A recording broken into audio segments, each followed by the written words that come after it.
अभी अभी 5 मिनट पहले टेलीग्राम में विज्ञान विषय का असली पेपर आ चुका है बच्चों, तो आपको बिल्कुल भी टेंशन नहीं लेना है। यदि आप इस वीडियो को शुरू से लेकर लास्ट तक वॉच करते हैं तो 100% गारंटी है कि आज आपके विज्ञान में 75 नंबर आने वाले हैं और आप अपनी कक्षा में टॉप करने वाले हैं। तो बच्चों आपके पास टाइम बहुत कम बचा हुआ है, तो आपका टाइम हम बिल्कुल भी वेस्ट नहीं करेंगे। सबसे पहले आप देखिए यहाँ पे प्रश्न 1 है हमारे सामने, सही विकल्प चुनकर लिखिए। पहला क्वेश्चन देखिए बच्चों, निम्नलिखित में से कौन टिंडल प्रभाव को प्रदर्शित करेगा? इसका आंसर करना है ऑप्शन नंबर बा दूध। सेकंड क्वेश्चन है, सोडियम का इलेक्ट्रॉनिक विन्यास लिखिए। इसका आंसर हो जाएगा ऑप्शन नंबर दा 281। तीसरा है अस्थि है, ऑप्शन नंबर सा हो जाएगा संयोजी ऊतक। चौथा है संवेग का मात्रक है, इसका आंसर करना है ऑप्शन नंबर आ किलोग्राम प्रति मीटर सेकंड। पांचवा प्रश्न प्यारे बच्चों, वस्तु का जलत्व किसके बराबर होगा? इसका आंसर कर देना है ऑप्शन नंबर दा द्रव्यमान के। और छठवां क्वेश्चन है, खरपतवार नहीं है, इसका आंसर हो जाएगा ऑप्शन नंबर बा सरसों। तो बच्चों यहाँ पे प्रश्न क्रमांक 1 अपना पूरा कंप्लीट हो चुका है। आप लोग फटाफट इनके आंसर याद कर लीजिए। अगला देखिए बच्चों, प्रश्न दूसरा है, रिक्त स्थान की पूर्ति कीजिए। पहला प्रश्न है, जल से तेल निकालने के लिए पृथक्करण विधि का उपयोग करते हैं। दूसरा प्रश्न है, अविभाज्य सूक्ष्मतम कण को परमाणु कहते हैं। तीसरा क्वेश्चन, कोशिका भित्ति सेलुलोज की बनी होती है। चौथा प्रश्न बच्चों, घर्षण बल धकेलने के विपरीत दिशा में काम करता है। पांचवा प्रश्न है, रदरफोर्ड का अल्फा कण प्रकीर्णन प्रयोग परमाणु के नाभिक की खोज के लिए उत्तरदायी हुआ है। और छठा प्रश्न बच्चों, एकांक समय में दोलनों की कुल संख्या ध्वनि तरंग की आवृत्ति कहलाती है। तो बच्चों यहाँ पे प्रश्न दूसरा भी अपना पूरा कंप्लीट हो चुका है, इसका भी आप लोग फटाफट स्क्रीनशॉट ले लीजिए। अगला प्रश्न देखिए बच्चों, प्रश्न तीसरा है, सत्य असत्य कथन लिखिए। पहला प्रश्न है, तापमान बढ़ाने पर बाष्पीकरण की दर बढ़ जाती है, यह हो जाएगा सत्य। दूसरा है, तत्व के अणु एक ही प्रकार के परमाणुओं द्वारा संचरित होते हैं, यह भी हो जाएगा सत्य। तीसरा प्रश्न है, Cl- आयन में जो इलेक्ट्रॉनों की संख्या 17 है, यह हो जाएगा असत्य। चौथा प्रश्न, एक समान वृत्तीय गति में वस्तु अपनी गति की दिशा नहीं बदलता है, यह हो जाएगा सत्य। पांचवा प्रश्न, अभिकेंद्र बल पृथ्वी के आकर्षण बल के कारण मिल पाता है, इसका भी आंसर करना है सत्य। और छठा क्वेश्चन है, ब्रायलर के आहार में प्रोटीन तथा वसा प्रचुर मात्रा में होता है, इसका भी आंसर कर देना है सत्य। तो बच्चों यहाँ पे तीसरा क्वेश्चन भी अपना कंप्लीट हो चुका है, फिर से आप लोग इसके आंसर देख लीजिए। पहला सत्य, दूसरा सत्य, तीसरा असत्य, चौथा सत्य, पांचवा सत्य और छठवां सत्य। तो बच्चों यहाँ पे आपको तीसरा कर देना असत्य, बाकी सारे के सारे हो जाएंगे सत्य। तो बच्चों प्रश्न तीसरा भी कंप्लीट हो चुका है। क्वेश्चन नंबर 4 के लिए चलते हैं अगले पेज पर। यहां पे देखिए पहले बच्चों प्रश्न 4 है, सही जोड़ी बनाकर लिखिए। एक साइड है कॉलम ए, दूसरे साइड है कॉलम बी। पहला देखिए 0 डिग्री सेल्सियस, इसका आंसर करना 273 केल्विन।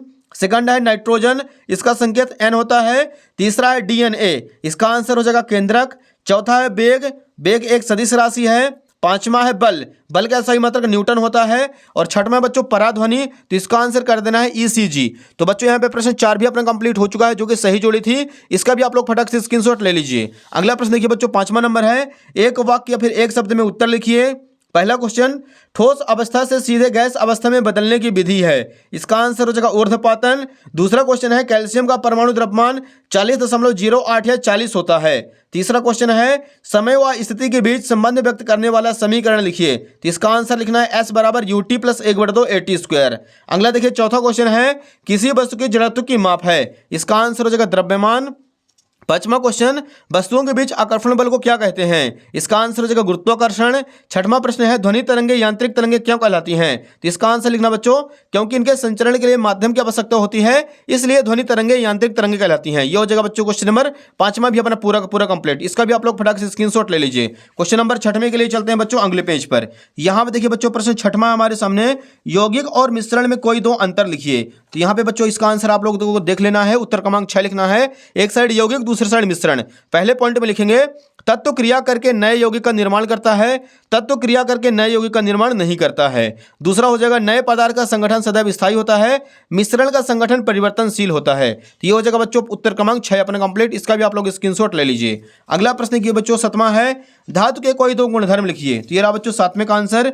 यहाँ पे लिखेंगे उत्तर क्रमांक 7, धातु के 2 गुणधर्म निम्न हैं। पहला आपको लिखना है, धातुएं समानता चमकदार होती हैं, और दूसरा धातुएं कठोर अवस्था में पाई जाती हैं। तो यहाँ पे क्वेश्चन नंबर 7वां भी हो जाता है अपना पूरा कंप्लीट। अगला देखिए डियर, क्वेश्चन नंबर 8वां है, समस्थानिकों के कोई 2 अनुप्रयोग लिखिए। तो यहाँ पे लिखेंगे उत्तर क्रमांक 8, समस्थानिकों के 2 अनुप्रयोग निम्न हैं। पहला पॉइंट, कैंसर के उपचार में कोबाल्ट के समस्थानिकों का उपयोग किया जाता है, और दूसरा करेंगे घेंघा रोग के उपचार में आयोडीन के समस्थानिकों का उपयोग किया जाता है। तो हो जाएगा डियर क्वेश्चन नंबर 8वां कंप्लीट। अगला देखिए बच्चों प्रश्न 9वां है, बोर का परमाणु मॉडल लिखिए। तो यहाँ पे आपको लिख देना उत्तर क्रमांक 9। बोर के परमाणु मॉडल के अनुसार पहला पॉइंट, इलेक्ट्रॉन नाभिक के चारों ओर सभी संभव कक्षाओं में गति नहीं करते हैं, अपितु कुछ विशिष्ट कक्षाओं में ही गति करते हैं। इन कक्षाओं को स्थायी कक्षा कहते हैं। दूसरा पॉइंट लिखना है, परमाणु का समस्त द्रव्यमान और समस्त धन आवेश उसके नाभिक में केंद्रित होता है। ये हो जाएगा बच्चों क्वेश्चन नंबर 9 कंप्लीट। इसका भी आप लोग फटाक से स्क्रीनशॉट ले लीजिए। अगला प्रश्न देखिए बच्चों 10वां है, लाइसोसोम को आत्मघाती थैली क्यों कहते हैं?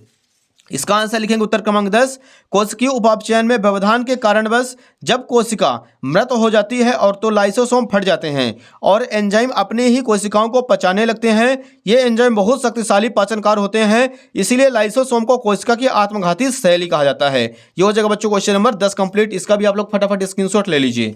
अगला प्रश्न देखिए बच्चों क्वेश्चन नंबर 11 है, रंध्र के 2 कार्य लिखिए। तो आप लिखेंगे उत्तर क्रमांक 11, रंध्र के 2 कार्य निम्न हैं। पहला, पादपों में रंध्रों द्वारा गैसों का आदान प्रदान होता है। और दूसरा पॉइंट लिखेंगे, बाष्पोत्सर्जन के दौरान रंध्रों के द्वारा ही जल वाष्प बनकर उड़ता है। ये हो जाएगा बच्चों क्वेश्चन नंबर 11 अपना कंप्लीट। इसका भी आप लोग फटाक से स्क्रीनशॉट ले लीजिए। नेक्स्ट देखिए बच्चों क्वेश्चन नंबर 12 के लिए मूव करते हैं अगले पेज पर।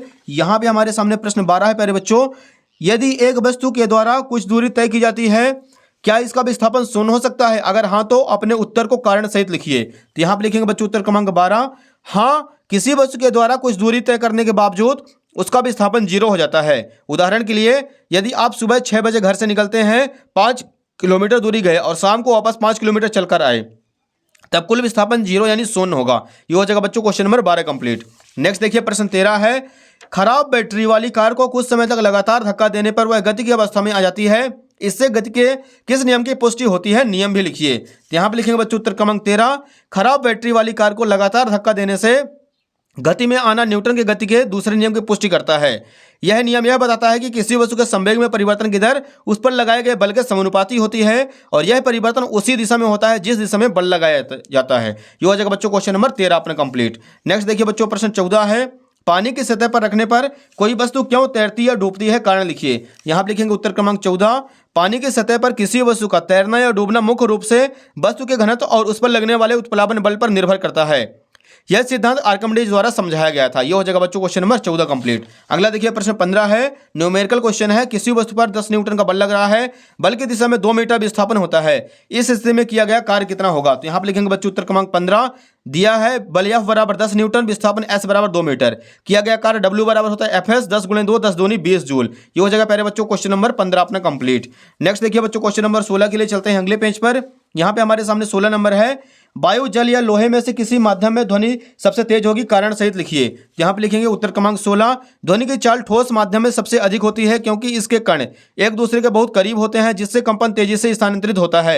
उदाहरण के लिए, लोहे में ध्वनि की चाल पानी और हवा की तुलना में बहुत तेज से चलती है। ये हो जाएगा बच्चों क्वेश्चन नंबर 16 कंप्लीट। नेक्स्ट देखिए बच्चों क्वेश्चन नंबर 17 है, खाद एवं उर्वरक में अंतर लिखिए कोई दो। यहाँ पे लिखना उत्तर क्रमांक 17, एक साइड खाद दूसरी साइड उर्वरक। पहला पॉइंट देखिए, यह एक प्राकृतिक पदार्थ है, उर्वरक एक अकार्बनिक लवण है। दूसरे पॉइंट लिखेंगे, खाद खेतों में बनाई जाती है, इसका उत्पादन फैक्ट्रियों में किया जाता है। ये हो जाएगा बच्चों क्वेश्चन नंबर 17 कंप्लीट। नेक्स्ट देखिए पहले बच्चों क्वेश्चन नंबर 18 है, निम्नलिखित सूत्रों को प्रदर्शित यौगिकों के नाम लिखिए। यहाँ पे आपको लिखना उत्तर क्रमांक 18, Al2SO4 का होल थ्राइस, इसका फॉर्मूला हो जाएगा एल्यूमिनियम सल्फेट। अगला देखिए K2SO4, इसका रासायनिक नाम पोटेशियम सल्फेट करना है। तीसरा है NaCl, इसका रासायनिक नाम हो जाएगा सोडियम क्लोराइड। तो क्वेश्चन नंबर 18 भी हो जाता है यहाँ पे कंप्लीट।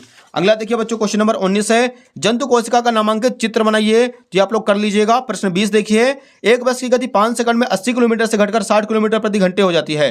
बस का त्वरण ज्ञात कीजिए अथवा चाल एवं वेग में अंतर लिखिए। तो यहाँ पे लिखेंगे चाल और वेग में अंतर। पहला पॉइंट, एकांक समय में चली गई दूरी को उसकी चाल कहते हैं, एकांक समय में किसी निश्चित दिशा में तय की गई दूरी को उसका विस्थापन कहते हैं। दूसरा देखिए बच्चों, चाल एक अदिश राशि है, वेग एक सदिश राशि है। तीसरा पॉइंट लिखेंगे, चाल शून्य या ऋणात्मक नहीं हो सकती, वेग सदैव धनात्मक, ऋणात्मक या शून्य हो सकता है। ये हो जाएगा डियर क्वेश्चन नंबर 20 का, अथवा इसका भी आप लोग फटाक से स्क्रीनशॉट ले लीजिए। क्वेश्चन नंबर 21 के लिए मूव करते हैं बच्चों अगले पेज पर। यहाँ पे देखिए बच्चों प्रश्न क्रमांक 21 है, इसका आप लोगों को अथवा कर लेना है। निम्नलिखित राशियों के मात्रक लिखिए।